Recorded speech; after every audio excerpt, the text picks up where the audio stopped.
Sir ಇದರಲ್ಲಿ ನಮಗೆ ಈಗ 1000 ಮರಿ ತರಿಸಿದ್ರೆ ಇದರಲ್ಲಿ ನಮಗೆ ಎಷ್ಟು ಹುಂಜ ಬರುತ್ತೆ ಎಷ್ಟು ಆಟೆ ಬರುತ್ತೆ ಅಂತ ನಾವು ಹೇಳೋಕ್ಕಾಗಲ್ಲ. ಯಾಕಂದರೆ ಅದು ಒಂದೊಂದ್ಸಲ ಸಮ ಬಂದಿರುತ್ತೆ, ಇಲ್ಲ ಅಂದರೆ 60 to 40% ಈ ಥರ ರೇಷಿಯೋ ಬಂದಿರುತ್ತೆ.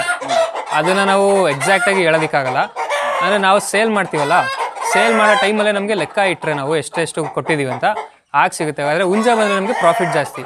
ಯಾಕಂದರೆ ಸೇಮ್ ಫೀಡ್ಸು ಅಥವಾ ಸೇಮ್ ಟೈಮಲ್ಲಿ ಏನಾಗುತ್ತೆ, ಹುಂಜಗಳು ತೂಕ ಜಾಸ್ತಿ ಬರುತ್ತೆ ಆಟೆಗಿಂತ. ಆಮೇಲೆ ಆಟೆಗಳು ಜಾಸ್ತಿ ಬಂದರೆ ಇನ್ನೊಂದೇನು ಮಾಡ್ಬೋದು ಅಂದರೆ ನಾವು ಬರೀ ಸೇಲ್ ಮಾಡೋದಲ್ದೇ ಮೊಟ್ಟೆಗೆ ಬಿಟ್ಕೋಬೋದು. ನಮ್ಮ ಹತ್ರ ಜಾಗ ಇದ್ದು ಅಥವಾ ನಮಗೆ ನೋಡ್ಕೊಳ್ಳೋಕ್ಕಾಗತ್ತೆ ಅನ್ನೋದಾದರೆ ನಾವು ಮೊಟ್ಟೆಗೆ ಅಂತಲೇ ಸಪ್ರೇಟ್ ಕೋಳಿಗಳನ್ನ ಬಿಟ್ಕೋಬೋದು. ಈಗ ಏನಾಗುತ್ತೆ ಅಂದರೆ 100 ಕೋಳಿ ಬಿಟ್ಕೊಂಡ್ರೆ ಅದಕ್ಕೆ ಒಂದು 100 ಆಟೆ ಅಂದರೆ ಒಂದು 20 ಹುಂಜ ಬೇಕಾಗುತ್ತೆ ನಮಗೆ. ಅಷ್ಟನ್ನು ಸಪ್ರೇಟಾಗಿ ನಾವು ಬಿಟ್ಟರೆ ಮೊಟ್ಟೆನ ಇಡಬೇಕಂದ್ರೆ ಮಿನಿಮಮ್ ಅಂದರೆ 6 ತಿಂಗಳು ಬೇಕು. ಸೊ 6 ತಿಂಗಳು ಆದಮೇಲೆ ಏನಾಗುತ್ತೆ ಅಂದರೆ ಮೊಟ್ಟೆಗಳನ್ನ ಇಡೋಕ್ಕೆ ಸ್ಟಾರ್ಟ್ ಮಾಡುತ್ತೆ. ಈಗ ನಮಗೆ ಮಾಮೂಲಿ ಮೊಟ್ಟೆನೇ ಏನಂತಾರೆ, ಈಗ ಬ್ರಾಯ್ಲರ್ ಕೋಳಿ ಅಂದರೆ ಮಾಮೂಲಿ ನಾಟಿ ಮೊಟ್ಟೆ ಬಿಟ್ಟು ಫಾರ್ಮ್ ಮೊಟ್ಟೆ ಇದೆಯಲ್ಲ, ಅದೇ ಈಗ 6 ರಿಂದ 7 ರೂಪಾಯಿ ಕಾಸ್ಟ್ ಆಗುತ್ತೆ. ಇದು ನಾವು ಮಿನಿಮಮ್ ಅಂದರೂ 10 ರೂಪಾಯಿಗೆ ಸೇಲ್ ಮಾಡ್ಬೋದು ಮೊಟ್ಟೆನ. ಸೊ ನಾವು 6 ತಿಂಗಳು ತನಕ ಕೋಳಿಗಳನ್ನ ಕಾಯ್ದ್ರೆ ಈಗ 1000 ಕೋಳಿನೂ ಮೊಟ್ಟೆಗೆ ಬಿಟ್ಬಿಟ್ರೆ ಪ್ರಾಬ್ಲಮ್ ಆಗುತ್ತೆ. ಯಾಕಂದರೆ ಒಂದು ದಿನಕ್ಕೆ ಒಂದು 500 ಮೊಟ್ಟೆ ಬಂದರೆ 500 ಮೊಟ್ಟೆ ಸೇಲ್ ಮಾಡೋ ಕೆಪಾಸಿಟಿ ಇರಬೇಕು ನಮಗೆ. ಸೊ ಕಡಿಮೆ ಕ್ವಾಂಟಿಟಿಲಿ ನಾವು ಇಟ್ಕೊಂಡ್ರೆ ಈಗ 100 ಮೊಟ್ಟೆ ಅಂತ ಇಟ್ಕೊಂಡ್ರೆ ಒಂದು ದಿನಕ್ಕೆ ಈಗ ಒಂದು 30-40 ಮೊಟ್ಟೆ ಅಥವಾ ಒಂದು 50 ಮೇಲೆ ಸಿಗುತ್ತೆ. ಯಾಕಂದರೆ 100ಕ್ಕೆ 100 ಒಂದೇ ದಿನ ಮೊಟ್ಟೆ ಇಡಲ್ಲ. ಒಂದು 50 ಮೊಟ್ಟೆ ಸಿಕ್ಕರೆ ನಮಗೆ ಎಲ್ಲರೂ ಈಗ ಹ್ಯಾಚ್ರಿಗಳಿರುತ್ತೆ ಅಥವಾ ಲೋಕಲಲ್ಲಿ ಕೊಟ್ಕೋಬೋದು ನಮಗೆ ಮೊಟ್ಟೆಗಳನ್ನ. ನಾಟಿ ಕೋಳಿ ಮೊಟ್ಟೆ ಯಾಕಂದರೆ ತುಂಬ ಒಳ್ಳೆಯದು, ಫಾರ್ಮ್ ಮೊಟ್ಟೆಗಿಂತ ತುಂಬ ಒಳ್ಳೇದಿರುತ್ತೆ. ಸೊ ನಾವು ಇದನ್ನು ಬಿಸ್ನೆಸ್ ಮಾಡ್ಬೋದು. ಯಾಕಂದರೆ ಸೇಲ್ ಮಾಡೋದು ಎಲ್ಲ ಟೈಮು ಆಗಲ್ಲ. ಯಾಕಂದರೆ ಒಂದ್ಸಲ ಈಗ ಅದೇ ಹೇಳಿದ್ನಲ್ಲ ನಾನು, ಸೀಸನ್ ಸಿಗಲಿಲ್ಲ ಅಂದರೆ ಎಷ್ಟು ಕೋಳಿ ಆಗುತ್ತೆ ಅಷ್ಟನ್ನು ಸೇಲ್ ಮಾಡಿ ಮಿಕ್ಕಿದನ್ನು ಮೊಟ್ಟೆಗೆ ಬಿಟ್ಕೋಬೋದು. ಏನೇನು 2 ತಿಂಗಳು ಸ್ವಲ್ಪ ಸಾಕಿದ್ರೆ ಮೊಟ್ಟೆಗಳಿಡೋಕ್ಕೆ ಸ್ಟಾರ್ಟ್ ಮಾಡುತ್ತೆ. ಸೊ ಮೊಟ್ಟೆಲೂ ನಮಗೆ ಲಾಭ ಆಗುತ್ತೆ. ಆಮೇಲೆ ಮೊಟ್ಟೆ ಇಡಬೇಕಾದ್ರೆ ಇನ್ನೊಂದೇನೆಂದರೆ ನಾವು ಈಗ ಹಾಕ್ತಿದ್ವಲ್ಲ ಫೀಡ್ಸ್ನ ಹಾಕೋ ಅವಶ್ಯಕತೆ ಇಲ್ಲ. ಯಾಕಂದರೆ ಫೀಡ್ಸು ಕಾಸ್ಟ್ ಜಾಸ್ತಿ ಆಗುತ್ತೆ. ಯಾಕಂದರೆ ಫೀಡ್ಸ್ ಹೆಂಗೆ ಅಂದರೆ ವೇರಿ ಆಗುತ್ತೆ, ಅದು 1500 1600 ಈ ಥರ ವೇರಿ ಆಗುತ್ತೆ. ಈಗ ಪರ್ಟಿಕ್ಯುಲರ್ಲಿ ಏನಾಗಿದೆ 1700 ಇನ್ಕ್ರೀಸ್ ಆಗಿದೆ ಫೀಡ್ಸ್ ಎಲ್ಲ. ಏನಕ್ಕಂದರೆ ಮಾಮೂಲಿ ಲಾಕ್ಡೌನ್ ಇರೋದ್ರಿಂದ ಫೀಡ್ಸ್ ಎಲ್ಲ ಜಾಸ್ತಿ ಆಗಿದೆ, ಟ್ರಾನ್ಸ್ಪೋರ್ಟ್ ಎಲ್ಲ ಜಾಸ್ತಿ ಅಂತ. ಸೊ ನಮಗೆ ಆ ಟೈಮಲ್ಲಿ ಏನಾಗುತ್ತೆ, ಭತ್ತ ಅಕ್ಕಿ ಇದೇನು ಬರುತ್ತೆ ಮನೇಲಿರೋದು ಅದನ್ನು ಅಥವಾ ಜೋಳ ಇರುತ್ತಲ್ಲ, ಜೋಳದ ನುಚ್ಚು ಮಾಡಿಸಿ ಸೊ ಅದನ್ನು ಹಾಕೋದ್ರಿಂದ ಅವು ಮೊಟ್ಟೆನೂ ಚೆನ್ನಾಗಿಡುತ್ತೆ ಅಥವಾ ನಮಗೆ ಕಾಸ್ಟು ಕಡಿಮೆ ಆಗುತ್ತೆ. ಸೊ ನಾವು ಮೊಟ್ಟೆನೂ ಏನಿದೆ ಮೊಟ್ಟೆನೂ ಒಂದು ಮಾಡ್ಕೋಬೋದು. ಮೊಟ್ಟೆ ಸೇಲ್ ಮಾಡಿ ನಮಗೆ ಬರ್ತಾ ಮಧ್ಯದಲ್ಲಿ ಈಗ ಮೊಟ್ಟೆ ಇಡ್ತಾ ಕೋಳಿಗಳು ಸ್ಟಾಪ್ ಮಾಡ್ತೀವಿ ಒಂದು ಟೈಮಲ್ಲಿ. ಆ ಟೈಮಲ್ಲಿ ನಾವು ಕೋಳಿಗಳನ್ನ ಕೊಟ್ಕೊಬಿಡ್ಬೋದು. ಸೊ ಮೊಟ್ಟೆ ಏನಂತ ನಮಗೆ ಇಡುತ್ತೆ ಒಂದೊಂದು ಕೋಳಿಗಳು, ಅದು ನಮಗೆ ಪ್ರಾಫಿಟಾಗಿ ಉಳ್ಕೊಳ್ಳುತ್ತೆ. ಕೋಳಿನೂ ಕೋಳಿ ಆ ಥರ ಉಳ್ಕೊಳ್ಳುತ್ತೆ. ನಾಟಿ ಕೋಳಿಲಿ ಅಂದರೆ ತುಂಬ ಬ್ರೀಡ್ಗಳಿದ್ದಾವೆ ಆ್ಯಕ್ಚುಲಿ ಹೇಳ್ಬೇಕಂದ್ರೆ. ಅದರಲ್ಲಿ ಮಾಮೂಲಿ ಪ್ಯೂರ್ ನಾಟಿ ಅಥವಾ ಮೈಸೂರು ನಾಟಿ ಅಂತ ಕರೀತಾರೆ ಅದನ್ನು. ಇನ್ನು DP ಕ್ರಾಸ್ ಅಂತ ಒಂದು ಬರುತ್ತೆ. ಈಗ ಬೆಸ್ಟು ಅಂತ ಅಂದರೆ ಪ್ಯೂರ್ ನಾಟಿ ಅಥವಾ ಮೈಸೂರು ನಾಟಿಗಿಂತ DP ಕ್ರಾಸ್ ಬೆಸ್ಟು ಅಂತ ಹೇಳ್ಬೋದು. ಆಮೇಲೆ ಇನ್ನೂ BV 318 ಅಥವಾ ವನರಾಜ ಈ ಥರ ತುಂಬ ಇದಿದ್ದಾವೆ. ಈಗ ಎಲ್ಲರಿಗೂ ಅದನ್ನು ಡಿಫ್ರೆನ್ಷಿಯೇಟ್ ಮಾಡಿ ಹೇಳೋದು ಕಷ್ಟ ಆಗುತ್ತೆ. ಈಗ ಪ್ರತಿಯೊಬ್ಬರಿಗೂ ಗೊತ್ತಿರಲ್ಲ ಎಲ್ಲ ಕೋಳಿಗಳ ಬಗ್ಗೆ. ಯಾಕಂದ್ರೆ ನೋಡೋದಕ್ಕೆಲ್ಲ ಒಂದೇ ಥರ ಕಾಣಿಸ್ತಿರುತ್ತೆ. ಅಂದರೆ ಬ್ರೀಡ್ಗಳು ತುಂಬ ಇದ್ದಾವೆ. ಈಗ ಮೈಸೂರು ನಾಟಿ ಅಥವಾ ಪ್ಯೂರ್ ನಾಟಿ ಅಂತ ಏನಿದೆ ಅದನ್ನು ಸಾಕಿದ್ರೆ ಅದು 120 ದಿನ ಬೇಕು ಮಾಮೂಲಿ ಇದು ಮಾಡೋದಕ್ಕೆ. ಈಗ DP ಕ್ರಾಸ್ ಅಂದರೆ ಸೇಲ್ ಮಾಡೋದಕ್ಕೂ ನಮಗೆ ಈಸಿ ಆಗುತ್ತೆ. ಮತ್ತು ಕೋಳಿಗಳು ಮೈಸೂರು ನಾಟಿಗೆ ಅಥವಾ ಪ್ಯೂರ್ ನಾಟಿಗಿಂತ ತುಂಬ ಚೆನ್ನಾಗಿ ಬರುತ್ತೆ ಅದು. ಮತ್ತು ವೆಯ್ಟು ತುಂಬ ಇದಾಗಿರುತ್ತೆ, ಪ್ರಾಫಿಟು ಈಸಿಯಾಗಿ ಮಾಡ್ಬೋದು. ಈಗ ಮೈಸೂರು ನಾಟಿಲಿ ಏನಾಗುತ್ತೆ ಅಂದರೆ ಅವು ಸ್ವಲ್ಪ ಪುಕ್ಕ ಕಿತ್ಕೊಳ್ಳೋದು ಇಂಥವೆಲ್ಲ ಜಾಸ್ತಿ ಇರುತ್ತೆ. ಸೊ ಅದರಿಂದ DP ಕ್ರಾಸೇ ಚೆನ್ನಾಗಿರುತ್ತೆ. ಎರಡರಲ್ಲೂ ಏನೂ ಡಿಫ್ರೆನ್ಷಿಯೇಟ್ ಇರಲ್ಲ, ಒಬ್ರಿಗೆ ಗೊತ್ತಿರಲ್ಲ. ಈಗ ಮೈಸೂರು ನಾಟಿ ಅಂದರೆ ಅದು ಪ್ಯೂರ್ ನಾಟಿ, ಅದನ್ನು ಮಾತ್ರ ತೊಗೋಬೇಕು. DP ಕ್ರಾಸ್ ಅಂದರೆ ಅದು ನಾಟಿ ಕೋಳಿ ಎಲ್ಲ ಅಂತ ಅಂದ್ಕೊಂಡಿರ್ತಾರೆ. ಬಟ್ ಹಂಗೇನಿಲ್ಲ, DP ಕ್ರಾಸ್ ಅಂದರೂ ಅದು ಇದೇನೆ. ಬಟ್ ಏನಂದರೆ ಸ್ವಲ್ಪ ದಪ್ಪ ಬರುತ್ತೆ ಅಷ್ಟೇ ಅದಕ್ಕಿಂತ. ಮತ್ತು ಅದು ಈಗ ಸಾಕೋದಕ್ಕೆ ನಮಗೆ ಈಗ 1000 ಕೋಳಿ ಸಾಕ್ತೀವಲ್ಲ, ಸೊ ನಮಗೆ ಅದು ಈಸಿ. ಈಗ ಪ್ಯೂರ್ ನಾಟಿ ಆದರೆ ಪುಕ್ಕ ಕಿತ್ಕೊಳ್ಳೋದು ಇಂಥವೆಲ್ಲ ಜಾಸ್ತಿ ಇರುತ್ತೆ. ಈಗ ಹೊರಗಡೆ 1-2 ಸಾಕೋದಕ್ಕೆ ಹಳ್ಳಿಗಳಲ್ಲಿ ಸಾಕ್ತಾರಲ್ಲ ನಾಟಿ ಕೋಳಿ, ಅದಕ್ಕೆ ಅದು ಸರಿ. ಬಟ್ ನಾವು ಇಲ್ಲಿ ಇಷ್ಟು ಯೂಸ್ ನಂಬರಲ್ಲಿ ಸಾಕೋದ್ರಿಂದ ನಾವು DP ಕ್ರಾಸ್ ಸಾಕೋದೇ ಬೆಸ್ಟು. ಮತ್ತು ರೇಟ್ ಕೂಡ ಏನೂ ಅಷ್ಟು ವ್ಯತ್ಯಾಸ ಆಗಲ್ಲ. ಏನು 10-20 ರೂಪಾಯಿ ವೇರಿ ಮೇಲೆ ಕೆಳಗೆ ಆಗುತ್ತೆ ಅಷ್ಟೇ, ಅದು ಸೇಮ್ ರೇಟ್ಗೆ ಹೋಗುತ್ತೆ. ಅದು ಸಾಕೋದಕ್ಕೆ ನಮಗೆ ಫಾರ್ಮ್ಗಳಲ್ಲಿ DP ಕ್ರಾಸೇ ಬೆಸ್ಟ್ ಸರ್. ಮರಿಗಳು ಏನು ರೇಟ್ DP ಕ್ರಾಸ್ ಏನು ಬರುತ್ತೆ? ನಾಟಿ ಕೋಳಿ ಮರಿಗಳು ಏನು ಚೇಂಜಸ್ ಏನೂ ಆಗಲ್ಲ. ಏನು ಆದ್ರೂ ಮೈಸೂರು ನಾಟಿ ಏನಿದೆ ಅದು ₹1-2 ಜಾಸ್ತಿನೇ ಕಾಸ್ಟ್ ಆಗುತ್ತೆ ಇದಕ್ಕಿಂತ. ಅದು ಏನಿಲ್ಲ 35 to 40 ರೇಂಜೇ ಬರುತ್ತೆ.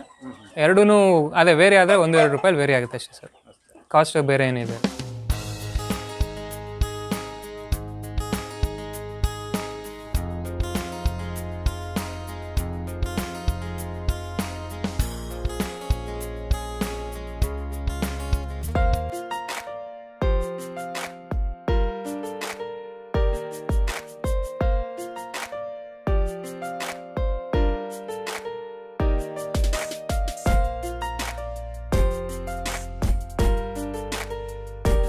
ಮುಂದೆ ನೀವು ಬಾಯ್ಲರ್ ಕೋಳಿ ಕೂಡ ಸಾಕಿದ್ರಿ, ಹೌದು. ಅದು ಲಾಭ ಚೆನ್ನಾಗಿದೆಯೋ ಈ ನಾಟಿ ಕೋಳಿ ಚೆನ್ನಾಗಿ ಲಾಭ ಇದೆಯೋ?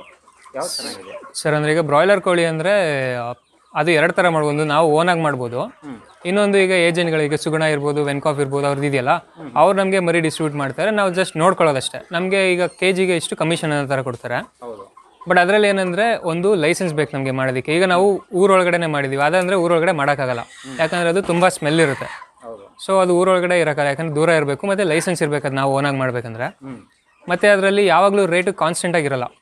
ಒಂದೊಂದ್ಸಲ ರೈಸ್ ಆಗುತ್ತೆ, ಒಂದೊಂದ್ಸಲ ಬಿದೋಗುತ್ತೆ. ಸೊ ನಾವು ಓನಾಗಿ ತಂದು ಮಾಡಿದ್ರೂ ಹೇಳೋಕ್ಕಾಗಲ್ಲ, ಅದು ಗ್ಯಾರಂಟಿ ಇಲ್ಲ. ಬಟ್ ಇದಂದರೆ ಒಂದೇ ಕಾನ್ಸ್ಟೆಂಟ್ ರೇಂಜಲ್ಲಿ ಇರುತ್ತೆ. ಎಲ್ಲೋ ಒಂದೊಂದ್ಸಲ ಡ್ರಾಪ್ ಆಗುತ್ತೆ, ಇದು ಇಲ್ಲ ಅಂತಲ್ಲ, ಬಟ್ ಕಾನ್ಸ್ಟೆಂಟ್ ರೇಂಜಲ್ಲಿ ಇರುತ್ತೆ. ಮತ್ತು ನೋಡ್ಕೊಳ್ಳೋದಕ್ಕೂ ಇದು ಈಸಿ. ಒಂದ್ಸಲ ಈಗ ಕೆಲಸ ಏನಿದೆ ಅದನ್ನು ಮಾಡಿ ಮುಗಿಸ್ಬಿಟ್ರೆ ಇನ್ನು ಮಾಡುವಂಥ ಕೆಲಸ ಏನಿರಲ್ಲ. ಅದಂದರೆ ಕಂಟಿನ್ಯೂಸ್ ಆಗಿ ಯಾರೊಬ್ರು ಇರಲೇಬೇಕು. ಅದು 48 ದಿನಕ್ಕೆ ಬರೋದ್ರಿಂದ ಅದು ಕಂಟಿನ್ಯೂಸ್ ಆಗಿ ಇರಲೇಬೇಕು, ಮತ್ತು ಕೆಲಸ ಏನಾದ್ರು ಮಾಡ್ತಾ ಇರಬೇಕು. ಬಟ್ ಇದು ಅಷ್ಟು ರಿಸ್ಕ್ ಇರಲ್ಲ. ಮತ್ತು ಪ್ರಾಫಿಟ್ಟು ಕಂಪೇರ್ ಮಾಡಿದ್ರೆ ಇದರಲ್ಲೇ ಜಾಸ್ತಿ. ಅದರಲ್ಲೂ ಬರ್ಬೋದು, ತುಂಬ ಇದಕ್ಕಿಂತ ಡಬಲ್ ಬರುತ್ತೆ. ಆದರೆ ಅದೇ ಥರ ತುಂಬ ಲಾಸ್ ಆಗೋ ಚಾನ್ಸಸ್ಸು ಇರುತ್ತೆ. ಸೊ ನಾಟಿ ಕೋಳಿ ಇದು ಬೆಸ್ಟ್ ಅನ್ಸುತ್ತೆ. ಅದಕ್ಕೆ ನಾವು ಈಗ ಬ್ರಾಯ್ಲರ್ ಮಾಡೋದು ನಿಲ್ಲಿಸ್ಬಿಟ್ಟಿದ್ದೀವಿ. ಸೊ ಇದನ್ನೇ ಮಾಡ್ತಾಯಿದ್ವಿ, ನಾಟಿ ಕೋಳಿನೇ ಮಾಡ್ತಾ ನಾಟಿ ಕೋಳಿನೇ ಮಾಡ್ತಾಯಿದ್ವಿ.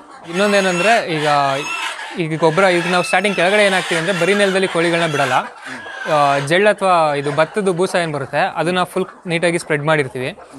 ಏನಕ್ಕಂದರೆ ಈಗ ಅವು ಮಾಮೂಲಿ ಗಲೀಜು ಮಾಡ್ತಿರುತ್ತಲ್ಲ, ಅದು ನೆಲಕ್ಕೆಲ್ಲ ಅಂಟ್ಕೊಂಡ್ರೆ ನಾವು ಮತ್ತೆ ಅದನ್ನು ಇದು ಮಾಡ್ಸೋದಕ್ಕಾಗಲ್ಲ. ಸೊ ಬೂಸೆಲ್ಲ ಹಾಕಿರೋದ್ರಿಂದ ನಾವು ನೀಟಾಗಿ ಅದನ್ನು ಒಂದು ಬ್ಯಾಚ್ ಮುಗ್ದಾದ್ಮೇಲೆ ಅದನ್ನು ನಾವು ಡಿಸ್ಪೋಸ್ ಮಾಡ್ಬೋದು. ಅಂದರೆ ಒಂದು ಬ್ಯಾಚ್ ಮುಗಿಯೋ ತನಕ ಅದನ್ನು ತೆಗಿಯೋ ಅವಶ್ಯಕತೆ ಇರಲ್ಲ, ಅಥವಾ ಕ್ಲೀನ್ ಮಾಡೋ ಅವಶ್ಯಕತೆ ಇರಲ್ಲ. ಸೊ ಕಂಪ್ಲೀಟಾಗಿ ಒಂದು ಬ್ಯಾಚ್ ಮುಗಿದ್ಮೇಲೆ ಅದನ್ನು ನಾವು ಡಿಸ್ಪೋಸ್ ಮಾಡ್ಬೋದು. ಅದು ಏನಂತಂದರೆ ಈಗ ತೋಟ ಅಥವಾ ಯಾರು ಜಮೀನು ಇಟ್ಟಿರೋರು ಏನಂದರೆ ಅದಕ್ಕೆ ತೊಗೊಳಕ್ಕೆ ಅವರೇ ಕೇಳ್ತಾರೆ. ಯಾಕಂದರೆ ತುಂಬ ಒಳ್ಳೇದು ಇದು ಕೋಳಿ ಗೊಬ್ಬರ ಅಂತ ಏನು ಬರುತ್ತೆ ಅದು ತುಂಬ ಒಳ್ಳೆಯದು. ಬಟ್ ನಾವು ಜಮೀನು ಇರೋದ್ರಿಂದ ನಾವು ನಮ್ಮ ಜಮೀನಿಗೆ ಯೂಸ್ ಮಾಡ್ತೀವಿ. ಈಗ ನಾವು ಒಂದು ಸಲ ಮಾಡಿದ್ರೆ ಒಂದು ಬ್ಯಾಚ್ ಕ್ಲೀನ್ ಮಾಡಿದ್ರೆ ನಮಗೆ 1 ರಿಂದ 2 ಟ್ರ್ಯಾಕ್ಟ್ರು ಗೊಬ್ಬರ ಸಿಗುತ್ತೆ. ಸೊ ಅದು ನಾವು ಜಮೀನಿಗೆ ಹಾಕೋದ್ರಿಂದ ನಮಗೆ ತುಂಬ ಹೆಲ್ಪ್ ಆಗುತ್ತೆ. ಯಾಕಂದರೆ ಕೋಳಿ ಗೊಬ್ಬರ ತುಂಬ ಒಳ್ಳೆಯದು. ನಾವು ಸ್ವಲ್ಪ ಹಾಕಿದ್ರೂ ಅದು ತುಂಬ ಎಫೆಕ್ಟ್ ಇರುತ್ತೆ. ಯಾಕಂದರೆ 3 ತಿಂಗಳು ಅಥವಾ 4 ತಿಂಗಳು ಒಂದೇ ಕಡೆ ಗೊಬ್ಬರ ಇದ್ದು ಅದನ್ನು ತುಂಡಿ ಕೋಳಿಗಳೆಲ್ಲ ಇದು ಮಾಡಿರ್ತಾವಲ್ಲ, ಸೊ ಒಳ್ಳೆ ಗೊಬ್ಬರ ಆಗುತ್ತೆ ಸರ್. ಈಗ ಜಾಗ ಏನಿದೆ ಇದು ನಾವು ಬ್ರೂಡಿಂಗಿಗೆ ಅಂತ ಮಾಡಿರೋದು. ಸೊ ನಮಗೆ ಒಂದು 1000 ಕೋಳಿಗೆ ಇಷ್ಟು ಜಾಗ ಸಾಕು ಬ್ರೂಡಿಂಗಿಗೆ. ಅಂದರೆ ಇಲ್ಲಿ ನಾವೇನು ಮಾಡಿದ್ದೀವಿ ನಿನ್ನೆ ಈಗ ಕೆಮ್ಮಣ್ಣೆಲ್ಲ ಸಾರಿಸಿದ್ದೀವಿ. ಸೊ ಇನ್ನೊಂದು 2 ದಿನ ಬಿಟ್ಟು ಇದು ಈಗ ಒಣಗ್ತಾ ಇದೆ. ಇದು ಒಂದು 2 ದಿನ ಬಿಟ್ಟು ಇದ್ರ ಮೇಲೆ ನಾವು ಸುಣ್ಣ ಏನಿದೆ ಸುಣ್ಣನ ಬಳಿದ್ಬಿಟ್ಟು ಇಲ್ಲಿ ಸುತ್ತ ಟಾರ್ಪಲೆಲ್ಲ ಕವರ್ ಮಾಡ್ತೀವಿ ನಾವು ಮರಿ ತಂದು ಬಿಟ್ಮೇಲೆ.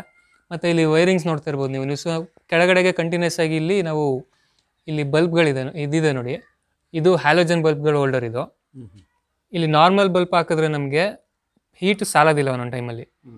ಈಗ ಮೊದಲೇ ಚಳಿಗಾಲ ಆಗಿರೋದ್ರಿಂದ ಹೀಟ್ ಸಾಲೋದಿಲ್ಲ. ಸೊ ನಾವು ಹ್ಯಾಲೋಜನ್ ಬಲ್ಬ್ ಯೂಸ್ ಮಾಡ್ತೀವಿ, ಅದರಲ್ಲಿ ಹೀಟ್ ಜಾಸ್ತಿ ಪ್ರೊಡ್ಯೂಸ್ ಆಗುತ್ತೆ. ಸೊ ಅದು ನಾವು ಗ್ರೌಂಡ್ ಲೆವೆಲಿಂದ ಸ್ವಲ್ಪ 1 ಅಡಿ ಮೇಲೆ ಅಷ್ಟು ಮಾತ್ರ ನಾವು ಬಿಟ್ಟಿರ್ತೀವಿ ಬಲ್ಬ್ನ. ಸೊ ಕಂಪ್ಲೀಟಾಗಿ ಇಲ್ಲಿಗೆ ಬ್ರೂಡಿಂಗಿಗೆ 1 ಮಂತ್ ಏನಂತ ನಾವು ಸಾಕ್ತೀವಿ, ಅದು ಕಂಪ್ಲೀಟಾಗಿ ಕೋಳಿಗಳು ಇಲ್ಲೇ ಬರುತ್ತೆ. ಇಲ್ಲಿ 1 ಮಂತ್ ಬ್ರೂಡಿಂಗ್ ಮುಗಿದ ಮೇಲೆ ನಾವು ಲೈಟಿಂಗ್ಸ್ ಎಲ್ಲ ತೆಗೆದು ಇಲ್ಲಿಂದ ನಾವು ಬೇರೆ ಶೆಡ್ಗೆ ಶಿಫ್ಟ್ ಮಾಡ್ತೀವಿ.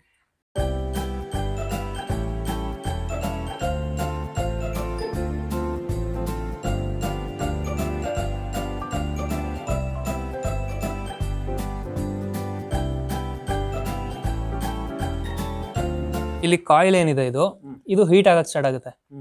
ಸೊ ನಮಗೆ ಎಷ್ಟು ಹೀಟ್ ಬೇಕು ಆದರೆ ವೋಲ್ಟೇಜ್ ಲೆವೆಲ್ನ ನಾವು ಇಲ್ಲಿ ಸೆಟ್ ಮಾಡ್ಕೋಬೋದು.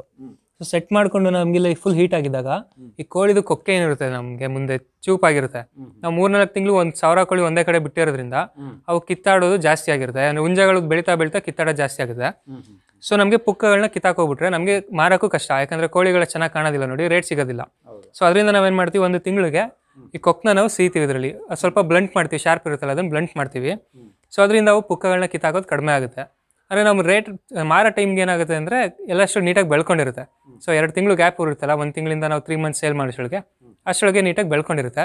ಸ್ಟಾರ್ಟಿಂಗ್ ಆ ಪುಕ್ಕ ಏನಾರು ಕಿತ್ಕೋಬಾರ್ದು ಅಂತ ರೀಸನ್ಗೆ ನಾವು ಈ ಮಿಷಿನ್ ಯೂಸ್ ಮಾಡ್ತೀವಿ. ನಾವು ಈ ಕಡ್ಡಿ ಏನು ಹಾಕಿದ್ದೀವಿ ಇದು ಹಸು ಅಥವಾ ಕುರಿಗಳಿಗೆ ಅಂತ ಹಾಕೋದು, ಇದನ್ನ ನಾವು ಕೋಳಿಗೂ ಹಾಕ್ತಿವಿ. ಹೆಂಗೆ ಅಂದ್ರೆ ಅದನ್ನ ಕಟ್ ಮಾಡಿ ಕೆಳಗಡೆ ಗಡ್ಡೆ ಏನಿರುತ್ತೆ ಅದನ್ನ ಸಣ್ಣದಾಗಿ ಕಟ್ ಮಾಡಿ ನಾವು ಕೋಳಿಗಳಿಗೆ ಆ ಪ್ಲೇಟ್ಗಳಲ್ಲಿ ಅಥವಾ ಅದ್ರಲ್ಲಿ ಹಾಕ್ಬಿಡ್ತೀವಿ.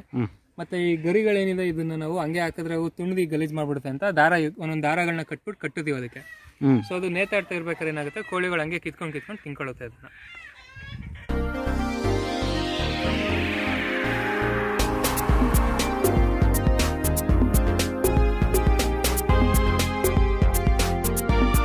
ಮತ್ತು ನಾವೀಗ ಈಗ ಒಂದು ಬ್ಯಾಚ್ ಖಾಲಿ ಆದಮೇಲೆ ನಾವೇನು ಮಾಡ್ತೀವಿ ಅಂದರೆ ಫುಲ್ ಫಾರ್ಮ್ನ ಕ್ಲೀನ್ ಮಾಡಿ ಗೊಬ್ಬರ ಎಲ್ಲ ಡಿಸ್ಪೋಸ್ ಮಾಡಿ ನೆಕ್ಸ್ಟು ನಾವು ಫುಲ್ ನೀಟಾಗಿ ಕ್ಲೀನ್ ಮಾಡಿ ನೀಟಾಗಿ ಮತ್ತು ಈಗ ಬ್ಯಾಕ್ಟೀರಿಯಾ ಅಥವಾ ಏನಾದ್ರು ಇದ್ದರೆ ನೆಕ್ಸ್ಟ್ ಬ್ಯಾಚ್ ಬಿಟ್ಟಾಗ ನಮಗೆ ಪ್ರಾಬ್ಲಮ್ ಆಗುತ್ತೆ ಅಥವಾ ಯಾವುದೋ ಡಿಸೀಸ್ ಬರೋ ಚಾನ್ಸಸ್ ಇರುತ್ತೆ. ಸೊ ನಾವೇನು ಮಾಡ್ತೀವಿ ಅಂದರೆ ನೀಟಾಗಿ ಎಲ್ಲನೂ ಔಷಧಿ ಎಲ್ಲ ಸ್ಪ್ರೇ ಮಾಡಿ ಮೆಡಿಸಿನ್ಸ್ ಹಾಕಿ ನೆಕ್ಸ್ಟು ಸುಣ್ಣ ಏನು ಬರುತ್ತೆ ಅದನ್ನು ನೀಟಾಗಿ ಹಾಕ್ತೀವಿ. ಯಾಕಂದರೆ ಅಲ್ಲಿ ಬ್ಯಾಕ್ಟೀರಿಯಾ ಏನಾರು ಇದ್ದರೆ ಅದು ಕಿಲ್ ಮಾಡುತ್ತೆ. ಸೊ ಅದೆಲ್ಲ ಹಾಕಿ ನಾವು ಅಟ್ಲೀಸ್ಟ್ 15 to 20 ಡೇಸ್ ಅಥವಾ ಒಂದು ತಿಂಗಳು ತನಕ ನಾವು ಖಾಲಿ ಬಿಟ್ಬಿಟ್ಟಿರ್ತೀವಿ ಶೆಡ್ನ. ಸೊ ಯಾಕಂದರೆ ಅದ್ರಲ್ಲಿ ಏನೇ ಬ್ಯಾಕ್ಟೀರಿಯಾಸ್ ಇದ್ರು ಅಥವಾ ಬ್ಯಾಡ್ ಸ್ಮೆಲ್ ಇದ್ರು ಎಲ್ಲ ಹೋಗುತ್ತೆ. ಸೊ ನೆಕ್ಸ್ಟ್ ಕೋಳಿ ಬಂದಾಗ ಏನೂ ಎಫೆಕ್ಟ್ ಇರಲ್ಲ. ಸೊ ಅದು ಗ್ರೋತ್ ಇಲ್ಲ ಅಂದರೆ ಅದ್ರ ಮೇಲೆ ಇದು ಇಂಪ್ಯಾಕ್ಟ್ ಬೀಳುತ್ತೆ. ಇದರಲ್ಲಿ ಏನಾದ್ರು ಪ್ರಾಬ್ಲಮ್ ಇದ್ದರೆ ಅಥವಾ ಏನಾದ್ರು ಡಿಸೀಸ್ ಆಗೋ ಚಾನ್ಸಸ್ಗಳಿರುತ್ತೆ. ಸೊ ಒಂದು ಬ್ಯಾಚಿಂದ ಇನ್ನೊಂದು ಬ್ಯಾಚ್ಗೆ ನಾವು ಒಂದು ತಿಂಗಳಷ್ಟಾದ್ರೂ ಗ್ಯಾಪ್ನ ಕೊಡಬೇಕಾಗುತ್ತೆ.